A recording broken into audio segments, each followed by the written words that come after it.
So if you don't learn anything from this, that's why there's the collaboration part of AgentU, right? So knowing each other. When you're the buyer's agent and you met Nicole and you heard her speak last week, make sure you mention that when you're presenting your offer, and hopefully something will happen, right? So without further ado, come on, Nicole Schwartz. Thank you.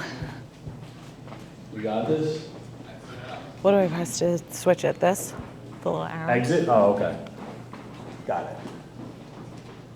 And then There I you did go. the little arrow Yes, to move? just a little Okay. arrow. Slideshow, beautiful. Okay, All right. thank Another you. round of applause. I do that so it's not. There you go. Thank you, thank you. Hey everyone, I'm Nicole Schwartz with RE/MAX. Great job, Alina, and thank you, Eric, for asking me to be here. So I'll be honest, it's funny, I'm rarely nervous on a listing appointment. Like, I'm more nervous right now talking to you guys. Like, it's very rare that I go into a listing appointment and I'm worried. I'm more nervous now, so bear with me. So we're gonna talk about a lot of good stuff today. Most importantly, building trust is the most important piece of this whole thing, right? People wanna work with someone they know, like, and trust. So when you go in there, be honest. If you don't know something, ask questions. I'll get back to you. Do not lie. Like, honesty and them trusting you is the most important piece of this whole process. Smooth transactions, we're gonna dive into how to guide people through this process seamlessly, how to set their expectations up front so that there's minimal problems that arise that they're shocked by. And then generating referrals. I, like Alina, work mainly on referral. I don't do traditional prospecting, so we'll talk about that. So a little bit about me. Again, I'm Nicole Schwartz with RE/MAX. I've been a full-time agent for the last 7 years. I have had my license for 9 years, but I did work in corporate America for the first 2.5, 3 years of that. So I really, when I say I was a part-time agent, I was really like a no-time agent. I didn't sell homes. I was in a job that I didn't really love, but was good enough, and I was terrified to take a leap into real estate, being that it's commission-based, and I was scared of what that would look like. So basically, my best friend reached out to me and asked me to help her buy a house. And I was like, really? Like, someone's gonna trust me to do that? So I said, yeah, of course, I would love to. We started working together. I had a great listing agent on the other side, I gotta say. He knew I was new, he pumped me up. Gotta shout out Larry McKenna, Mr. Holbrook, great guy. He pumped me up and didn't make me feel like I didn't know what I was doing.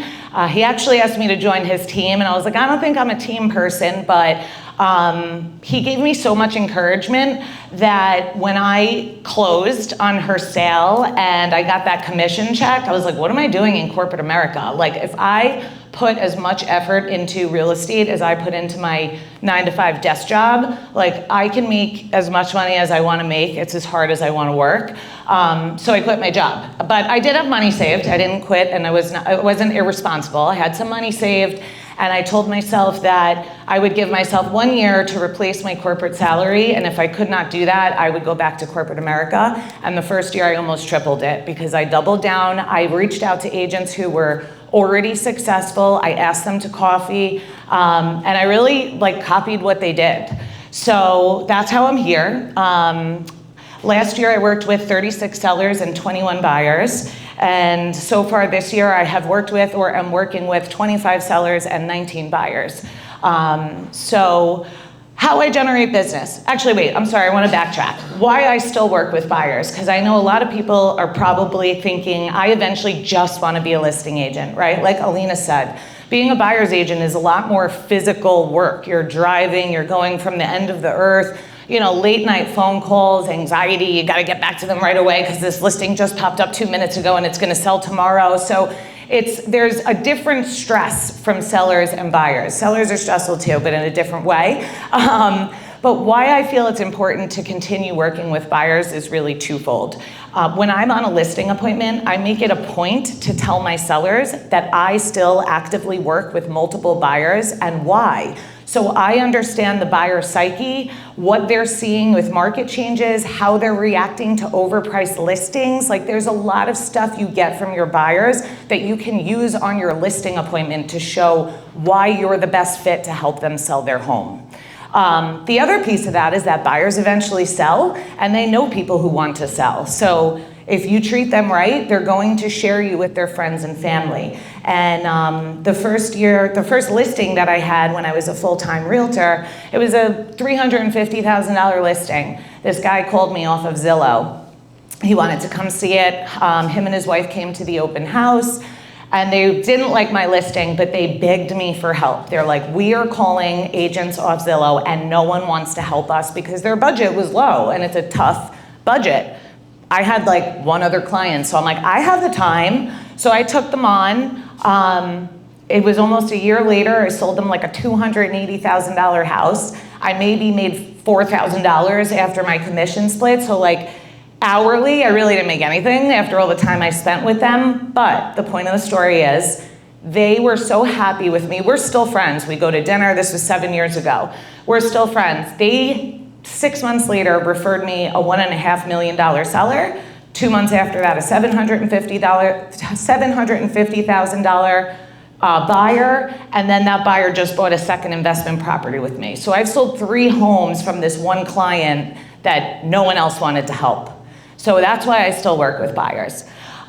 So how I generate business, client and sphere referrals, I don't think I need to go too far into that, but it really is how you treat people during the transaction and after. Like, it is not over when you close. You should constantly be in contact with people. Birthdays, home anniversaries, I do Thanksgiving pie as well. I do an annual client appreciation party. Like, stay in touch with your people. Agent to agent referrals. This is a big thing that I think people miss in the industry. When you're on a listing appointment, where are they going? Most people are leaving New York right now. So if you're sitting on a listing appointment and that seller tells you that they're moving out of state, that is your opportunity to make more money by referring them an agent somewhere else. So you should take that opportunity to say, even if you don't make it up, they're going to like the middle of nowhere, Pennsylvania.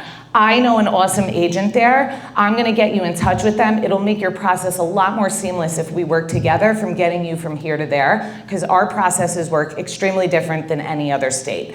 So referral business is great. I work for a national brand. I work for RE/MAX, so I have an enormous referral network. I sell a lot of homes where, I would say that probably I sell about 50 to 60 homes a year. I would say at least 10 of those deals that I've done each year are from other agents. So don't sneer at a referral fee, it's well worth it. Social media, so that's how I started my business. When I started, I really didn't have a sphere or anyone to talk to, so no one was really doing video at the time, so I was doing a lot of it. I went to a lot of video training, and it sucked. Like, I was literally terrible. Like, I watch them now and I cringe. And I'm like, who is that person? But someone gave me the best advice ever. They said, do the video, post it, and never watch it again. And I did it consistently, and probably about like 4 months in, I started seeing my sphere come to me. Like, hey, I've been looking for a house, but no one's telling me what you just said on your video about the appraisal, the inspection, or whatever. So I still use it, not as much as I should, but it really does work. And social events, I'm social. I like to go out, I like to talk to people, I have a big friend group, I like meeting other people's friends groups, so just talk. You're in conversation, make sure at some point they know that you sell real estate, and connect with them on Instagram and Facebook, because if you're utilizing those platforms well enough, they're gonna notice that you're in real estate, right? No one can forget I'm in real estate. Every single day there's a story, at least a story. Not a post, but at least a story. So the best thing you can do for your business is exactly what you said you were gonna do. I can't tell you how many people call me. I had a realtor helping me with XYZ. They stopped answering, they didn't show up to their showing. Do what you say you're gonna do, just show up. It's really easy, and you'll be above like 95% of other agents, unfortunately, but it's true. And show up and dress the part. I'm sure you guys have been out and you're at an open house, and I know we're a very casual society now, but you are literally on a job interview. You should be dressing like you are on a job interview. These people are hiring you to handle one of the biggest sales or purchases of their life. So dress the part and answer your phone. All right, so that's a little screwy, but that's okay. So first impressions matter. So your pre-listing appointment, right? when you get that phone call, it's extremely important that you're asking fact-finding questions about their home. How many times has someone told you, oh, I have an updated kitchen? You walk in, it's like updated in like 1985. But like to some people, that is an updated kitchen. So you really need to dig in on that first phone call so that when you're preparing for your appointment, you know what you're walking into. So I know if John Smith called me and said, I have an updated kitchen, but he told me on the phone he did it in 1990, I need to tread lightly when I'm chatting with him about his beautiful kitchen, but I also need to account for that when I'm talking about pricing. So the initial conversation is really important. Make sure you get as much information as you can on that phone call. The age of the roof, the boiler, the electrical, the siding, everything you can get. And I know sometimes people rush you off the phone and they just want to set the appointment. I'm not saying don't drag it on. If they really want to get off, but you'll get it at the appointment. But try to get as much as you can because it'll make you that much better when you get there. Know the home's history before you get there. Obviously, check public records. And then what I've recently started doing this, and it's made a big difference in how many listing appointments I go on that I get signed at the appointment. I email a very detailed email of what I want when I meet them. So it's thanks so much for taking my call. This is to confirm our appointment on this day at this time. If you can, please have the following documents available for me when I arrive. Your survey, your CO, your deed, your original title documents, anything that you can, because you know what, again, this is going to make your job a lot easier when it comes to terms of pricing. Do I have to exclude the fact that you didn't get a CO for your garage conversion? This is gonna make your life a lot easier on the appointment. Also, it's going to set you apart from most other people who just set an appointment and show up. So everything you can do to set yourself apart, that you're looking for more than most other realtors are gonna ask for, is just gonna help you. So I prefer, my CMA is digital. I like putting together a listing cart and I go through it with them in real time. Couple of reasons for that. I want to show them the photos of the comparative properties. Again, for the reason I mentioned, people think their home is updated, but it's maybe really isn't. So I like doing my comparative market analysis on the computer right there in real time. We scroll through the photos of all the comps. I like to look at days on market. How long did it take to go pending? And I also like to show them obviously what it listed and sold for, because I don't know if you're feeling it, but we're definitely seeing a shift in certain sections of Long Island. Definitely feeling a shift. Overpriced listings are sitting, then they have to drop. And I want to show people that. I know your neighbor sold for this, blah, blah, blah, last week. However, here's what's happening right now. And it could be a little challenging to run a CMA right now because everything's changing so fast and people just have these ideas in their mind, well, I'm gonna get 100 over ask no matter what I list at. No, that's not the way the market is right now. So I like doing everything in real time. Another reason for that, on the phone call, I try to get what they think the home is worth. It's nice to know that. So if you can get it out of them on the phone call, that's great. Usually I can get it out of them during my CMA when I've shown them all the data. So once we've gone through all the comps, I will literally look at them and say, what do you think your home is worth now that we've looked through this together? I have a number in my mind, of course, but I want to see where they're at. Sometimes people are like, well, that's why you're here, and of course then you're like, yeah, no, I know, I just blah, blah, blah. But it's nice if you can get it out of them. I have a seller guide, so I go through my seller guide with my clients. I have a copy of it. I should have really put this on here. I know no one's gonna be able to see this, but this is a piece of it, which is just the timeline of the process. So if anyone wants to see it, you certainly can. I think I died. Thank you. Hello? Okay. So the first piece of this is interview. And I love telling people, you should interview a couple of people because we're gonna be together for a while. We should know, like, and trust each other, and you should feel confident that I'm the best person for the job. So I love telling people that. Sometimes people tell you before they come, before I arrive, that they're gonna be meeting with multiple people. And again, I encourage you to do that because we're gonna be working together for a while. So I go through the process with them step by step. This is so important because most people have never sold a home or it's been a really long time.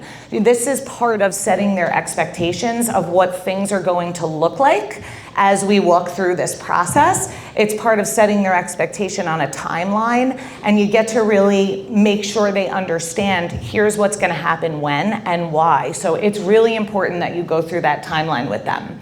And then again, building the trust, maintaining eye contact, be confident. And I know sometimes it's like scary, you're walking in, you know, especially if you're newer. I was so nervous. I would be like sweating in the beginning, you know, very nervous. But you just got to remember that they called you because you are the real estate professional. They are a homeowner. They don't sell homes. You're definitely going to meet personalities that think they're smarter than you and know more than you, and that's okay, but you kind of got to like feel that vibe and get on their level, but maintain the fact that you are there as the professional. Yeah, that's it. Okay, I'm moving on. Okay, so again, just to hammer in on setting expectations, pricing consultation, be honest. I go on listing appointments and sometimes people are completely off the wall about what they think their home is worth. And I used to like tell them right then and there, like, no way. I've kind of changed my approach to that. I will take an overpriced listing because if they're serious about selling, if I know that they are serious about selling, I will take an overpriced listing, but I will have that conversation with them that within 2 to 4 weeks, if we're not getting what we want, we're going to adjust to my price and see what happens. So I took a listing recently, she wanted $850. The house was worth $750 all day. And she was lucky to get that, quite frankly. So we listed at $850, took her 2 months. Every agent who showed that house, I called them, can you please send me back detailed feedback? I would love it, I'm sending it to my sellers.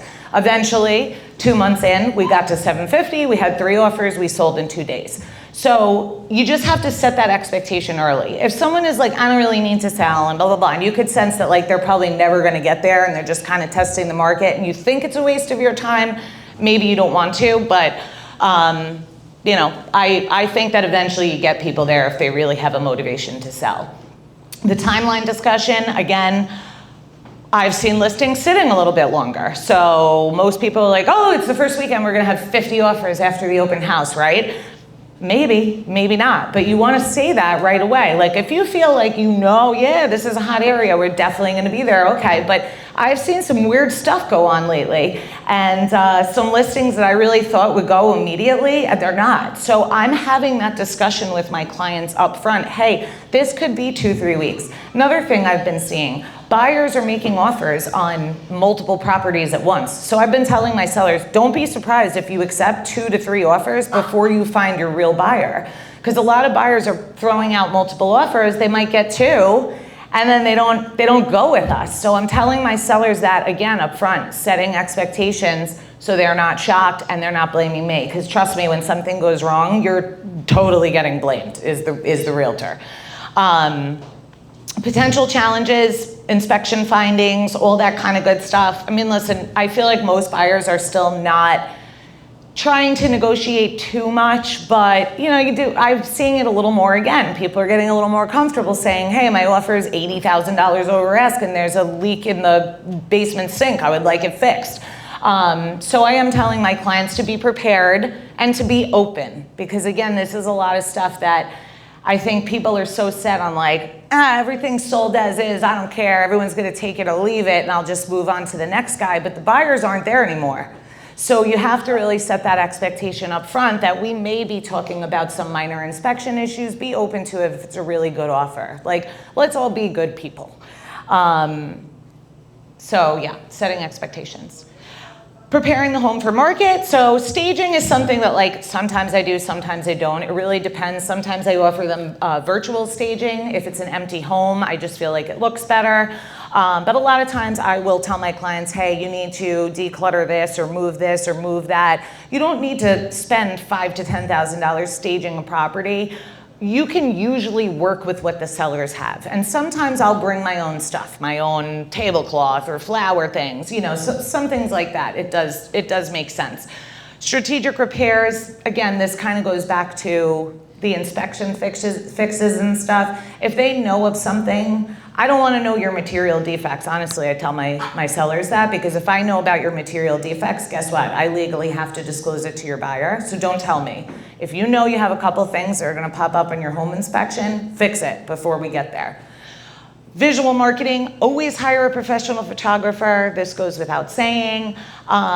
Video tours I do if the property calls for it. I don't do it on every listing, but I've been trying to do it on more. Floor plans, stop cheaping out on a floor plan. They're a really great marketing tool and they're like 75 bucks. Plus, it's nice because you can say that to your seller when most other agents aren't doing it. Also, not sure if you've noticed, but Matrix now requires you to put square footage in when you enter a listing, and a lot of people are putting 0 because they're not buying the floor plan. So how does that help the list? How does that help the seller? And I'm telling my seller that I'm going to get a floor plan, so this way we have your true square footage and we can represent it and be showing up in all the Zillow searches. It is a way that people search. Curb appeal, that I obviously tell them, cut your grass, clean your flower beds, do all that kind of good stuff. And then decluttering again. Lately I've been offering a cleaning service to my clients. It's just, you know what, it eases their stress, they love it. I have a cleaning lady, I send her in like a day or two before the open house. And it's a big bonus to getting that listing done when most people aren't offering it. So marketing, I am still a fan of traditional marketing. You know, I won't force anything on my sellers because I do work with a lot of older people. So sometimes they don't want a sign, they're private. They don't want the neighbors to know. They don't want nosy neighbors coming to their open house. But I do recommend it. I do recommend mailing the neighbors and all that kind of good stuff. Obviously, social media, virtual tours, email marketing. Matrix makes it really easy to do a reverse prospect email once your listing goes up. So I've been doing that. I just have my VA do it every time I put up a listing. I tell her, okay, this listing is live. Please go in and reverse prospect everybody. Buyer targeting, you know, I think if you sell enough homes, you kind of know like who wants to live in what neighborhood. So you can target people with targeted ads on social media and things like that. You can hit them more specifically, and you should talk about this with your seller. And then tracking what's going on. Again, asking for feedback, sharing that with your sellers, you know, watching the Zillow likes versus saves and all that kind of good stuff. So you want to talk to your sellers about this and just prove that you're doing everything, not just a little bit. So communication is the most important piece of having a happy client, buyer or seller, doesn't matter. I set my clients' expectations on my initial meeting with them during my consultation, whether it's buyer or seller. But on a listing appointment, I will literally say to my clients, I will not look at or answer my phone when I'm on a listing appointment. Like I'm doing with you, you have my full attention. So if you ever don't hear from me for 2 hours, that's why I'm on a listing appointment. But I tell them that up front and they respect that boundary. And now when they text me and I don't answer in 2 minutes like I normally do, they know that I'm in the middle of doing something. So you do need to set their expectations from the get-go about when you will and won't answer. If I see my phone ring and I'm on a walkthrough or I'm on an inspection or whatever, I literally text them right there, hey, I'm on an inspection right now, but I'm acknowledging your call and I'll call you back as soon as I'm done. No one likes being not answered. And I know we live in a world where it's like expected that you're gonna answer right away, which isn't reality, but that's why I like to set that tone up front at the appointment and then follow up. Like I said, if I'm doing something, they get a text immediately. So I call you as soon as I'm done. Updates, so sellers are really anxious when their house goes on the market, like really anxious. Some of them are chill, but most of them are like, what's going on? Did anyone call you? Does anyone see the house? You know, like immediately, the second it goes live. So as soon as we go live, I send them the link. You're live, amazing, we're so excited. It looks great, right? And they're all excited, they're all happy. When you're first on the market, you really need to be in touch with people like every day. You know, like I just put a house up 2 days ago. I have an open house tonight for it. And I texted them morning and night. Here's where we're at. A couple agents have called me, really excited. I expect a lot of people at Thursday's open house, you know, whatever the update is. But I'm telling them what's going on rather than just showing up tonight without talking to them since I put the listing up on Tuesday. So they're happy, they know what's happening, they know people are calling and people have interest in their home. Obviously, once we get offers, this really changes, but offer response time. So this is like interesting because everybody's different, right? I hate when I leave an open house on Sunday at 3 o'clock and they're like, offer deadline 5 p.m. Like, what? I just left 2 hours ago. Like, I'm showing 8 other houses. My clients didn't get to think. They didn't get to call their lender. And I tell my sellers, don't do that to buyers. It's not fair to them. They haven't had a chance to think. They haven't had a chance to talk to family or their spouse or whoever's involved in this decision. They haven't called their lender. So here's what's gonna happen. If I put an offer deadline 2 hours after your open house ended, you're gonna get a bunch of people throwing crap at the wall, and we're gonna end up going through a couple of offers that aren't even real offers. So I don't like that. I tell my clients, if we have an open house on Sunday, our offer deadline should be like Monday evening. Let them call their lender. Let them run their numbers. Make sure that this is a real offer before we sit down and talk about a bunch of fake ones that are gonna pull them out because they didn't realize the payment's too high. So when we go through the offers, I believe that's on my, oops, sorry. So offer review is extremely important. I can't tell you, every time I do what Alina does. When I present an offer, my lender's on the email, everyone's on the email that needs to be, and my offer email is extremely detailed. What they do for work, their credit, their income, do they have something to sell, et cetera, right? I expect to receive offers like that, but a lot of times I don't. A lot of times it's like, here's my sales memo. There's nothing else. It's just a sales agreement attached. So I make it a point to make sure my sellers know that I am going to do my due diligence. So I can't tell you how many of my offers have been accepted and they never called the lender, which is crazy to me.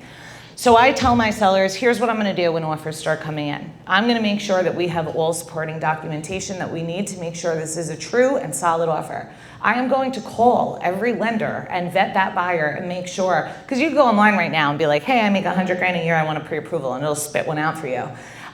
So I say I'm calling every lender to ensure that they have collected documents, what the credit is, what the debt to income ratios are. And I'm gonna have a spreadsheet for you that's gonna outline all of that, so when we're going through your offers together, you see it in black and white. So I always do my due diligence. I show them what my spreadsheet looks like. I'll pull up a spreadsheet from another property and they're gonna see what's included in my offer. In my offer spreadsheet, I'm sorry. And then we're gonna talk about what makes a good offer, because we all know it's not always the highest price, right? So sometimes you get a really big price, but they can't waive the appraisal, so what good is it? So there's a lot of things that go into what make a really good offer, and sellers are very fixated on the price. So you have to really get ahead of that objection and that conversation before you even start. So on my listing appointment, I'm showing them, here's what my spreadsheet's gonna look like, here's what I'm going to do, and this is what we're gonna talk about while we're sitting here. Where am I? Oh, so empower them to make the decision. I literally tell my clients, hey, listen, you're the boss, I'm the guide. I'm here to tell you what I would do and what I think with my professional opinion and do all this homework for you. At the end of the day, you are the boss. Whichever offer you choose to proceed with is up to you. Of course, when you've shown them your spreadsheet and you have everything in black and white, they're gonna defer to your expertise. But again, like I said before, you're in a job interview. They truly are your boss. The seller or the buyer is your boss in a way. So you have to kind of let them know that you're the boss, I'm the guide, and they will respect your professionalism and go with your advice. Okay, again, I'm really hammering in on showing up because it's really important. And I can't tell you, I work with, like I said, I work with buyers too, and there's times I've worked with buyers, I never saw the listing agent the entire time. And when that deal is done, that seller does not remember the listing agent, they remember you, the buyer's agent, because their agent wasn't there. So show up. So when you have a home inspection, prep your seller for what's gonna happen and be there. Obviously, are there times where you literally can't? You have something else going on? Yes. But it's few and far between, and you really should do your best to be at their home inspection. I tell my sellers, I want you to leave. You're gonna get nervous. You're gonna over talk. I don't want you to be there. Let me be there on your behalf, and I'm gonna answer any questions that come up. So show up to that. The appraisal, show up to that too. I'm the listing agent and I have an appraisal waiver. I still want that house to appraise. I don't want problems, right? So I need to show up with a full appraisal package like I would for my buyer. So I show up with comps and the floor plan and a list of upgrades and everything that my clients have done to make this house better. I want everyone to be happy. Trust me, I don't care if you have an appraisal waiver or not. If something comes in $100,000 short, they're gonna find a way to get a mortgage denial. So as the listing agent, you should care just as much as the buyer's agent that the house appraises, regardless of the terms. Follow up, do a weekly check-in on title, commitment, etc., all that good stuff. So, sometimes it's 2 weeks and there's really nothing to report, but you could say that. Hey, it's a little early on now, but nothing much to report. Mortgage process is moving. Just keep them in the loop. If they don't hear from you, then if you hear from them before they hear from you, it's not good. Final walkthrough, make sure your client knows before you get there what needs to happen. It should be broom swept and vacant, everything should be out, but I'm sure I'm not the only one who has walked out of a final walkthrough with a bunch of garbage that you don't really want, but you gotta keep everyone happy. So just kind of set their expectations and stay involved. Be the problem solver. That's really like our main job is to solve problems, and really more often, it's best to solve them before they even know there is one. But then fill them in. Hey, here's what happened, just wanted you to know, I fixed it, blah, blah, blah. Just so they know what's going on. Keep them in the loop. So after the sale, staying top of mind, I work, again, very similar to Alina. I like to do personalized closing gifts. I get to know people while we're working together. So I like to see what's interesting to them and what would make them happy and get them something like that. Useful local recommendation. A lot of my clients relocate, so that's really not relevant in this case, but if they are moving, I have a lot of clients coming from Queens, selling co-ops in Queens and coming out here. So if I've helped them do that, that is a nice thing to do. You really should be the guy that always knows a guy. So make sure they know that. If you need anything, you need a contractor, you need a plumber, you need a painter, you should be the guy who knows the guy. You want them to call you for everything. I've had people call me for financial advice, all sorts of things that have nothing to do with the house. But it's a good thing because it keeps you in touch with them. Ask for reviews. So I completely gave up Zillow. I do not care about Zillow whatsoever. I am straight Google. That's the only place I want to review, because the more reviews you have on Google, the more you're going to pop up in the search when someone's looking for an agent in the area. So if you have a lot of Zillow reviews and not a lot of Google, what I did when I first started switching, which is probably 3 years ago, I had just created the Google business page. I went back to everyone on Zillow. I copied and pasted their review, and I was like, would you mind just copying and pasting this to my Google page? And that got me, a bunch of reviews that I had lost to Zillow. And now, again, I literally only ask for Google. I don't care about Zillow. Well, I just feel like no one goes there for looking for a realtor. You go there looking for houses. People Google who's the best agent in, etc. So that's why I'm a big fan of Google reviews. And then your ongoing connection. I also use a CRM. It's on Drip Campaigns. I paid a company $1,000. They set up all my emails, so I never had to touch it because I'm really bad with a CRM. I had it for 5 years and never did anything. So I did that recently. Market updates, things like that, invite them to client appreciation events. And honestly, so the first party I threw was my first or second year I threw a client party, and I was so nervous, no one was gonna show up, and I was gonna be the big loser, no one came to my party, and I was really nervous. And then I had someone tell me it's not about who shows up, it's about the outreach. And it really is, because some of those people didn't come, but were oh my gosh, I was just thinking about you. Someone in my office wants to buy a house. We can't come to the party, but can I give them your number? So it's really about the outreach and the constant connection. It's not about who shows up at the party. Although it is fun when they come. So key takeaways, mastering the seller relationship. Build trust and set clear expectations. I don't want to hammer in and just be super redundant, but it really is very important that you set their expectations. And obviously things will pop up throughout that you could not have anticipated coming up. But if you do your job at the listing table, at the appointment, it'll make your life a lot smoother and it'll make your client a lot happier. Preparing for the appointment as well as preparing the home for marketing, that goes without saying. Proactive communication, just remain in touch with your people. Active involvement through the closing, like I said, show up, be there. If you can't, give them a good reason and send someone on your behalf. So I've had to do that and it's okay. And nurture post-sale relationships, so extend those meaningful gestures, have a party, give a pie, do some pop buys. I've had to scale it down, but like there's a great program called Client Giant. You can literally put however many clients you want in it, sends them quarterly gifts. It's like, it has all different tiers, so you could spend $100 a client, you could spend $20 a client. So it's a great way, you know, I used to do Popeyes and then I'm like, I can't drive to 300 houses every year. So now I have like, you know, 100 of my favorite clients or people who have referred me a lot or more recent clients. It just gets gifted. I don't even think about it. So stay in touch, and I think that's it. I think it's my last one. Awesome. Yeah, it is. Who else is doing Client Giant? It's a good one. So thank you, Nicole. Thank you. Absolute killer, like I said. Let's give her a round of applause. Food is ready, right guys? Yeah? All right.